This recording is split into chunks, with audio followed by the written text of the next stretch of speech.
Hello everyone, welcome to TVS math and good evening to all of you.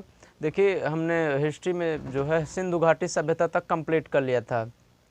अब हम सिंधु घाटी सभ्यता के आगे बढ़ते हैं। अब हम पढ़ते हैं मृदभांड।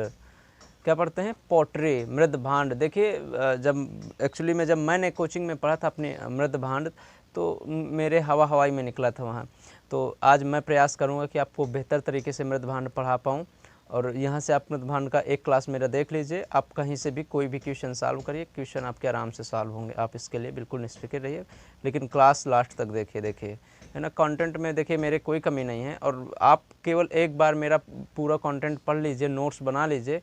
मैं गारंटी से कहता हूँ कि आपका स्टेट फीसियस तक का लेवल आराम से कवर हो जाएगा। बस आप देखिए तो सही, या तो मेरी बायोलॉजी की कोई क्लास देखिए या हिस्ट्री की देखिए। बस केवल एक एक क्लास देख के आप लोग पता कर सकते हैं कि हमारा कंटेंट किस तरह का आ रहा है। तो चलिए, समय को वेस्ट किए बिना स्टार्ट करते हैं अपना टॉपिक। तो आज हम पढ़ेंगे मृदभांड।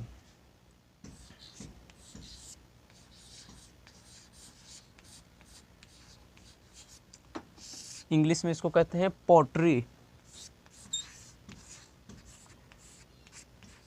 क्या कहते हैं? पोट्री। और इसका और टेक्निकल नेम होता है जो ज़्यादातर पूछा जाता है, उसको कहते हैं वेयर।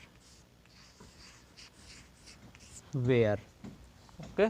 तो देखिए मृदभांड से अब तो अगर कहे कि मृदभांड, ये मृदभांड है क्या एक्चुअल में? तो जब हम पुरातात्विक अध्ययन करते हैं किसी चीज़ को, पुरातात्विक अध्ययन का ये वर्णमाला होता है मृदभांड। तो जैसे हमारी स्टडी का अल्फ़ाबेट होता है, जैसे का खा गा घा से हम पढ़ना शुरू करते हैं अपने वर्णमाला से। तो अगर पुरातात्विक अध्ययन का वर्णमाला निकालें तो उसको वो क्या है? मृदभांड। यानी पुरातत्व यहीं से स्टार्ट होता है। जैसे पुरातत्व को कुछ करना है तो वो यहीं से स्टार्ट करता है, खोज वगैरह कुछ भी करना है तो वो मृदभांड से स्टार्टिंग होती है उसके। तो इसको कहते हैं पुरातात्विक अध्ययन का वर्णमाला।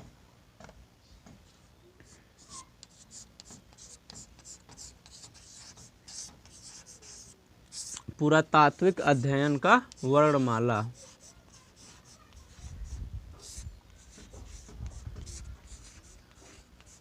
इसको बोलते हैं पुरातात्विक अध्ययन का वर्णमाला। अब पूछेगा कि मृदभांड के जनक कौन हैं। अगर पूरे विश्व में पूछे कि पूरे विश्व में मृदभांड के जनक कौन हैं, तो पूरे अगर पूछे कि पूरे विश्व में मृदभांड के जनक कौन है, तो पूरे ही विश्व में मृदभांड के जनक हैं फ्लिंडन।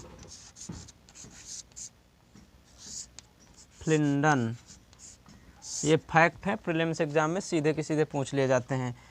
और फिर इसके बाद पूछेगा कि भारत में मृदभांड के जनक कौन हैं। तो देखिए, अगर पूछे भारत में मृदभांड के जनक कौन हैं, तो वो हैं बीबी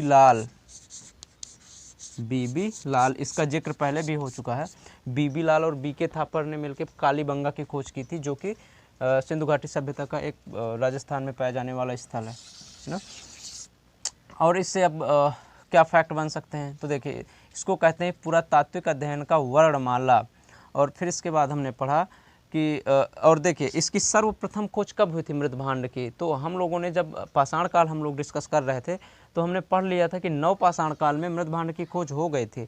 लेकिन इसको बेहतर तरीके से कब सजाया गया, इसमें अलंकृत कब किया गया, इसको बेहतर तरीके से सजाया गया था, तो ये तब तो नहीं हो पाया था, क्योंकि इसकी पहली शुरुआत ही की गई थी, केवल बना दिया गया था। लेकिन इसको फिर इसके बाद जब सिंधु घाटी सभ्यता आई तो वहाँ इसको बढ़िया तरीके से सजा दिया गया था, है ना। तो इसकी सर्वप्रथम खोज कहाँ पर हुई थी? तो इसकी सर्वप्रथम खोज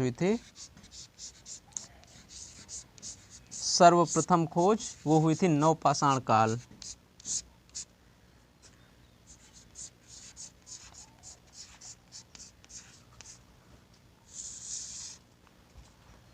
नवपाषाण काल का टेक्निकल नेम क्या होता है? तो वो होता है मेगालिथ। ताम्रपाषाण का क्या होता है? तो वो होता है चिल्कोलिथ। तो ये आप लिंक कर करके पढ़ते रहा करिए और रिवीजन करते रहिए बार बार। अब देखिए, और इससे क्या फैक्ट बन सकते हैं।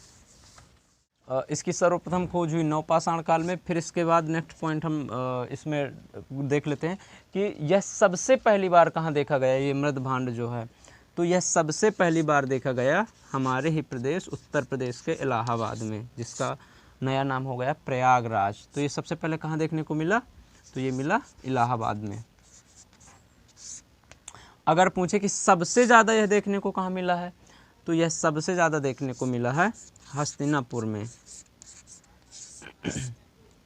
सबसे ज़्यादा देखने को मिला है हस्तिनापुर में, और हस्तिनापुर से ही इसकी व्यवस्थित तरीके से इसका अध्ययन किया गया, मतलब इसकी व्यवस्थित तरीके से जो है जांच कहाँ पर की गई है, तो वो है हस्तिनापुर। हस्तिनापुर वर्तमान हरियाणा में है, जिसकी चर्चा हमें महाकाव्यों में भी मिलती है। महाभारत में, महाभारत का युद्ध हस्तिनापुर में ही हुआ था। तो सबसे ज़्यादा कहाँ पर मिले हैं, तो वो मिले हैं हमें हस्तिनापुर में। अगर पूछे कि सबसे पहला कहाँ मिला है, तो वो मिला है इलाहाबाद में, हस्तिनापुर। और इनका व्यवस्थित तरीके से अध्ययन कहाँ पर चालू हुआ मृदभांडों का, तो ये भी हुआ हस्तिनापुर से। ओके, तो अब देखिए सबसे पहले हम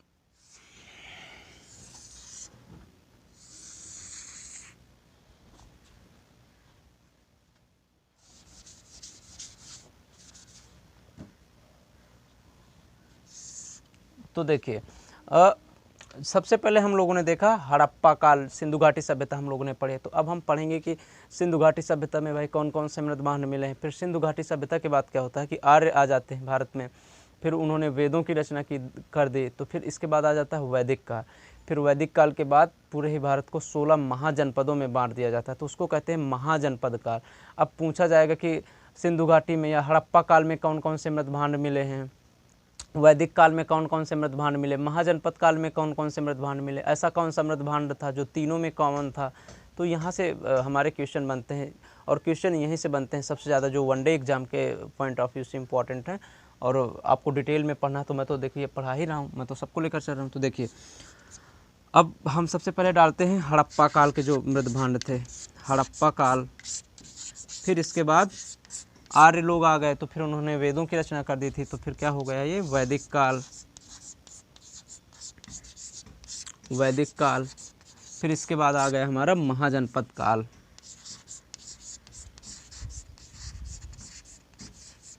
महाजनपद काल। अब देखिए क्या हुआ, तो ये जो हड़प्पा काल था, तो हड़प्पा काल में कौन कौन से मृदभांड मिले, तो हड़प्पा काल में मिले हैं हमको गैरिक मृदभांड, गैरिक मृदभांड। अब भैया ये क्या होता है, तो इसको इंग्लिश में कहते हैं गैरिक मृदभांड को, इसको कहते हैं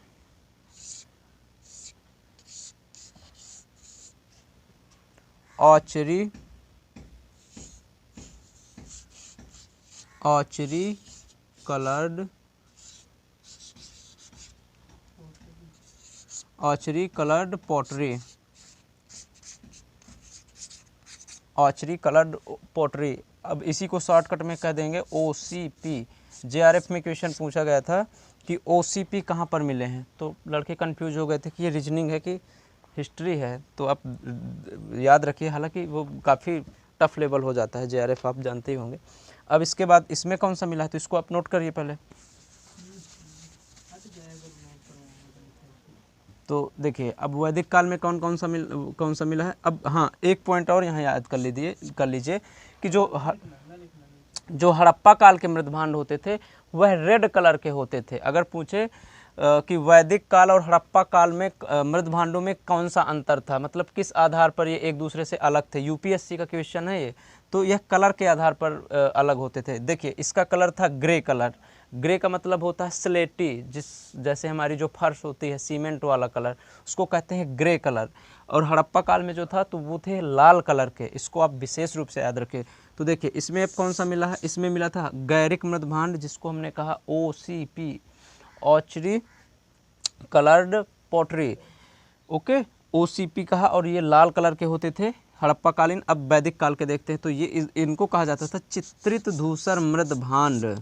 क्या कहा जाता था, चित्रित धूसर मृदभांड, चित्रित धूसर मृदभांड। अब देखिए इनमें क्या होता था, चित्रित धूसर मृदभांड में इनको कहते हैं इंग्लिश में, चित्रित को क्या कहा जाता है, पेंटेड ग्रे स्लेटी कलर होता है। धूसर का मतलब आप लोग समझ रहे होंगे, जैसे सीमेंट होती है। और मृदभांड को कहते हैं पोट्री। लेकिन पोट्री, देखिए पोट्री अगर देगा तो केवल यहाँ भर देगा ऑचरी और कलर्ड पॉटरी, तो केवल यहाँ भर देगा और बाकी इसका फिर टेक्निकल नाम लिखने लगता है और उसका इसका टेक्निकल नाम जो होता है वो होता है वेयर। क्या होता है? वेयर। तो अगर पूछे कि PGW ये किस काल के मृदभांड है, तो ये वैदिक काल के मृदभांड है। अब इनकी विशेषता क्या थी? तो यह जो मृदभांड थे तो यह ग्रे कलर के होते थे। किस कलर के होते थे? ग्रे कलर के होते थे। और यह प्रीमियम लोगों के लिए यूज किए जाते थे। प्रीमियम लोगों के लिए यूज किए जाते थे। अब भैया प्रीमियम ये क्या होता है? प्रीमियम तो नया शब्द लग रहा है हमको। तो प्रीमियम हम कहते हैं स्टैंडर्ड लोगों के लिए, जैसे आम लोगों और आम लोगों से थोड़ा सा जिनका ऊपर लेवल होता है उसको हम कहते हैं प्रीमियम, स्टैंडर्ड, ब्रांडेड। ठीक, ओके, तो उनको कहते हैं प्रीमियम। अब देखिए महाजनपद वाले काल में देख लेते हैं कौन कौन से मृदभांड मिले। तो देखिए जो महाजनपद काल में थे तो इसमें मिले हैं उत्तर काले चमकीले मृदभांड। आगे जगह नहीं है, लिख लीजिए उत्तर काले चमकीले मृदभांड। इसको कहेंगे north black polished, north black polished और वेयर, पॉटरी नहीं, यहाँ पर भी लिखेंगे वेयर। तो ये हो गए। अब देखिए इसकी विशेषता क्या थी? तो ये जो थे यह 600 ईस्वी तक मिले हैं अभी, मतलब काफ़ी नज़दीक तक मिले हैं, ये अभी तक मिले हैं। 600 ईस्वी पूर्व, 600 ईस्वी के अभी बहुत दिन नहीं हुए हैं, तो यह काफ़ी आगे तक मिले हुए हैं। तो यह मिले हैं 600 ईस्वी तक। अब इनकी विशेषता क्या थी? तो देखिए जैसे ये प्रीमियम लोगों के लिए होता था तो ये एक्स्ट्रा प्रीमियम लोगों के लिए था। किसके लिए था?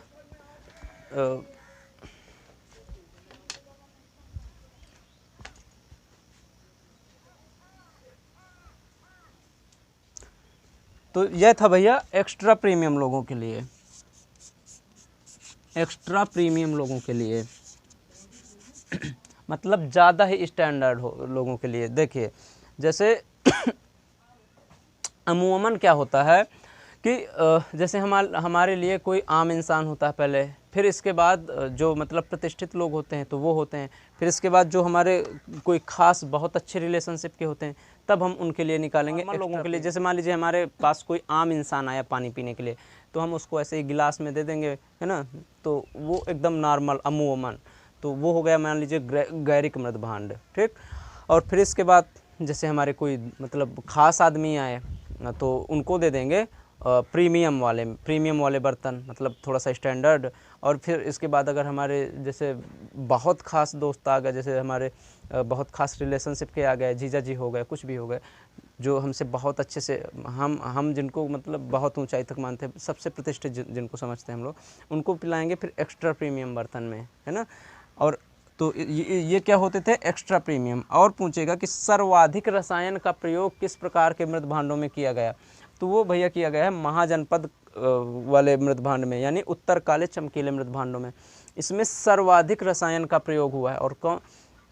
तो पूछेगा कि आयरन ऑक्साइड, दिखाई दे रहा है ना,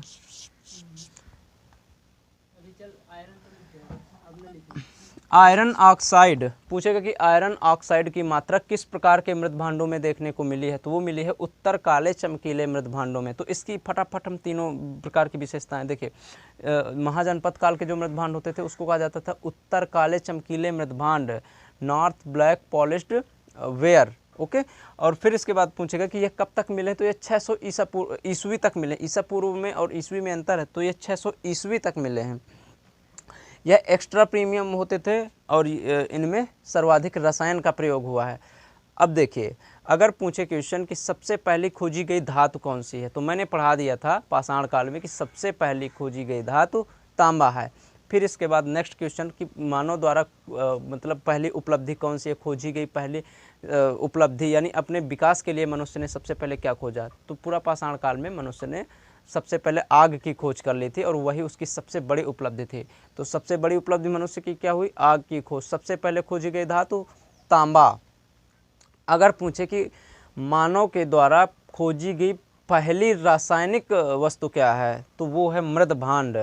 तो मानव के द्वारा खोजी गई पहली रासायनिक वस्तु क्या है, तो वो है मृदभांड। अब देखिए, अब अगर पूछे कि यह देखिए ये हो गया हड़प्पा काल, वैदिक काल, महाजनपद काल। अगर पूछे कि ऐसा कौन सा मृदभांड है जो तीनों में, यानी वो हड़प्पा काल में भी मिला, वैदिक काल में भी मिला, महाजनपद काल में भी मिला, तो तीनों ही काल में जो सबसे कॉमन मृदभांड रहा उसको हम कहते हैं, मिटा देते हैं थोड़ा सा, तो तीनों ही काल में जो कॉमन रहा, यानी हड़प्पा में भी मिला, वैदिक में भी मिला और महाजनपद में भी मिला, तो उसको हम लोग कहते हैं काला लाल मृदभांड।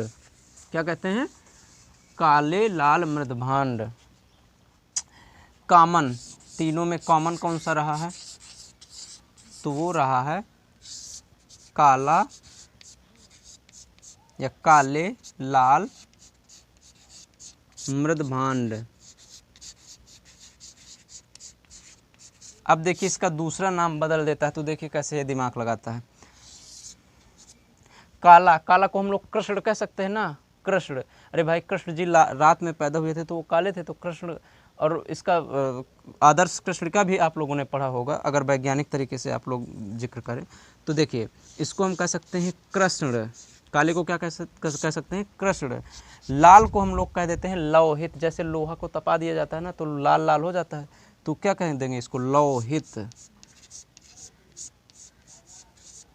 मृदभांड। तो अगर पूछे कृष्ण लौहित मृदभांड या पूछे काला लाल मृदभांड, ये दोनों एक ही चीज़ हैं, तो ये तीनों ही काल में कॉमन रहे हैं। मतलब ये कब से मिले हैं? ये मिलना शुरू हो गए हैं ताम्रपाषाण काल से।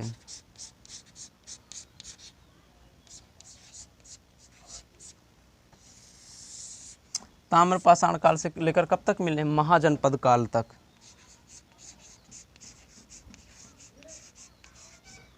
महाजनपद काल तक। अब ताम्रपाषाण काल मैंने बताया था ना कि प्रागैतिहासिक काल को 4 भागों में बांटा था, पुरापाषाण काल, मध्यपाषाण काल, नवपाषाण काल और ताम्रपाषाण काल। इसका टेक्निकल नाम होता है चिल्कोलिथ।